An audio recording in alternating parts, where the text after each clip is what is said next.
Melhores jogadores da década. Exatamente, esse é o vídeo de hoje aqui do canal Raiz Tricolor, falando dos melhores da década. Você vai entender melhor nesse videozinho aí que vai passar. Chegamos num ano redondo. Vamos lembrar então quais foram os destaques, os melhores dessa década que acabou de passar. 12 profissionais que trabalham com futebol e torcem para o Fluminense deram seus votos em 7 categorias, considerando tudo o que aconteceu no Flu a partir de 2010. Nós vamos colocar cada categoria em um programa, totalizando 7 programas. E hoje vamos descobrir quais foram os melhores jogadores da década.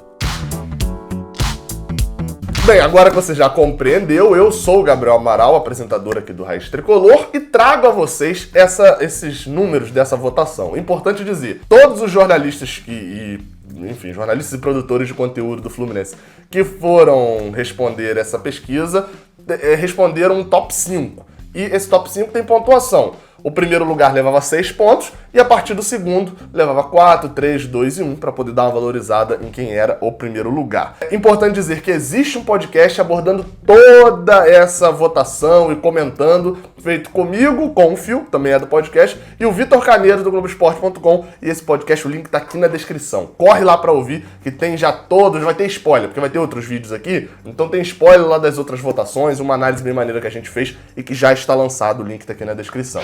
Bem, então vamos embora, vamos falar dos melhores jogadores da década. Ao todo foram 13 jogadores citados, né, como eu falei, era um top 5, e o quinto lugar com mais pontos é Thiago Neves, com 13 pontos. Todo mundo sabe que eu discordo bastante disso, na verdade todo mundo que já ouviu o podcast, mas discordo bastante disso porque eu acho que essa galera que votou acabou não conseguindo tirar 2008 da cabeça, afinal de contas era só no período desta década. Thiago Neves, ele tem como ponto alto dessa década talvez o título de 2012, um título em que ele foi, eu consigo citar aqui, pelo menos 6 jogadores foram mais importantes do que ele naquele título, ele foi total coadjuvante. Nesse período aí agora, ele acabou saindo rápido em 2013, jogou muito pouco espaço de tempo, não sendo protagonista em praticamente nenhum jogo que a gente vai lembrar, né? Vai lembrar do Vasco, uma boa atuação contra o Botafogo e tal, e nada demais. Discordo amplamente, mas foi o que a galera votou. Na quarta posição, Anderson, famoso Deco, que jogou no Fluminense entre 2010 e 2013. Bem, no caso de Deco, é um cara que chama bastante atenção, afinal de contas ele teve 20 pontos nas votações e porque todo o seu período no Fluminense foi de 2010 a 2013. Ele já era um ídolo mundial quando chegou, chamou atenção pela bola toda que jogou atuando aqui, fez 92 partidas pelo Fluminense, todas elas nesse período, e apesar de ter feito poucos gols, foram só 7 com a camisa tricolor, a gente vai ver no vídeo de gols mais marcantes que, bem, dá pra dizer que a maioria desses gols são bem marcantes pra gente. Deco tá na quarta posição, apesar de ter passado alguns momentos machucado, etc, ele se aposenta em 2013 por questões físicas, é um jogador que chamou muita atenção e está entre os melhores da década do Flu. A terceira posição é de Diego Cavalieri com 21 pontos, um pontinho a mais do que de Deco.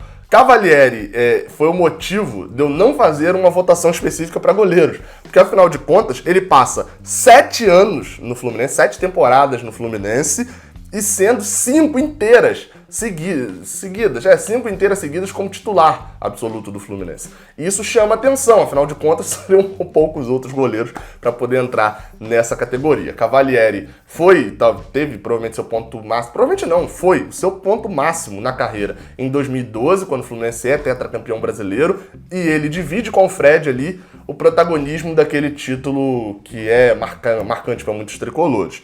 Cavalieri jogou mais de 350 jogos com a camisa tricolor e tendo como grande ano da carreira, como eu falei, 2012, que é o ano que ele conta de histórias e que é o ano que o coloca aqui na terceira posição. O vice-campeão, acho que os dois daqui pra frente você meio que já imagina quem é, né? Mas o vice-campeão é Dario Leonardo Conca, com 45 pontos.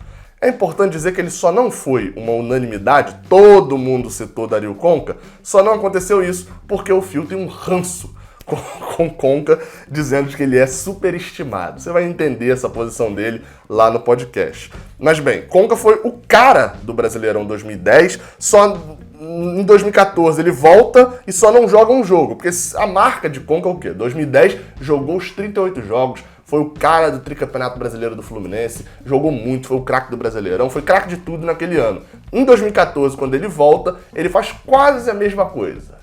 Quer dizer, no número de atuações, né?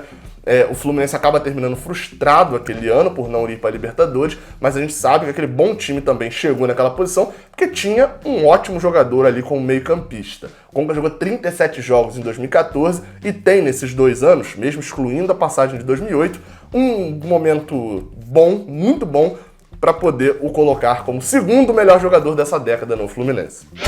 E o primeiro, obviamente que você já sabe, é Júnior Dutra. Não,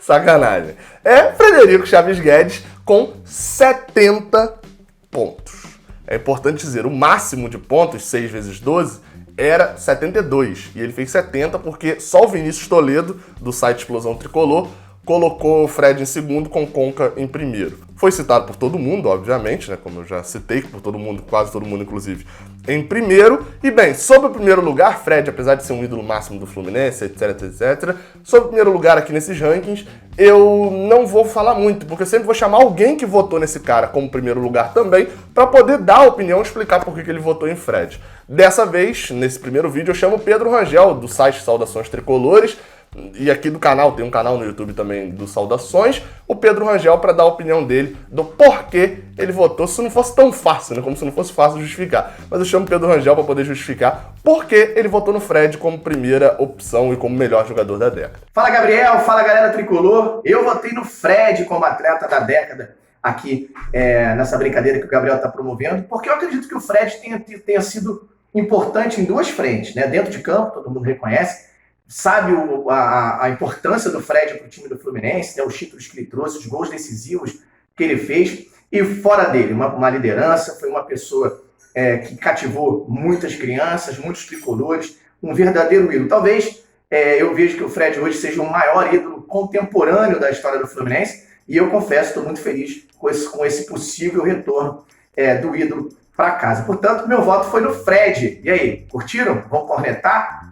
Um abraço, obrigado, Gabriel, pelo convite. Vamos com tudo, hein? Saudações tricolores sempre. E como curiosidade, para fechar o vídeo, fica aqui, eu falei que tinha 13 citados, né? Fica aqui os outros 8 que foram citados que não estão no top 5. Em ordem a partir da 6ª posição, ou seja, eu vou falando na ordem da quantidade de votos que cada um teve. Gum foi o 6º, Sheik o 7º, Mariano o 8º, Carlinhos o 9º e Rafael Sobis fecharia o top 10. Outros citados também, Gustavo Scarpa, Richarlison e Wellington Nem foram jogadores citados como os melhores da década e estão eternizados aqui nesse vídeo do Raiz Tricolor, beleza? Saudações tricolores, se você gostou, deixa o seu like aqui embaixo, se inscreve aqui no canal, até a próxima, valeu!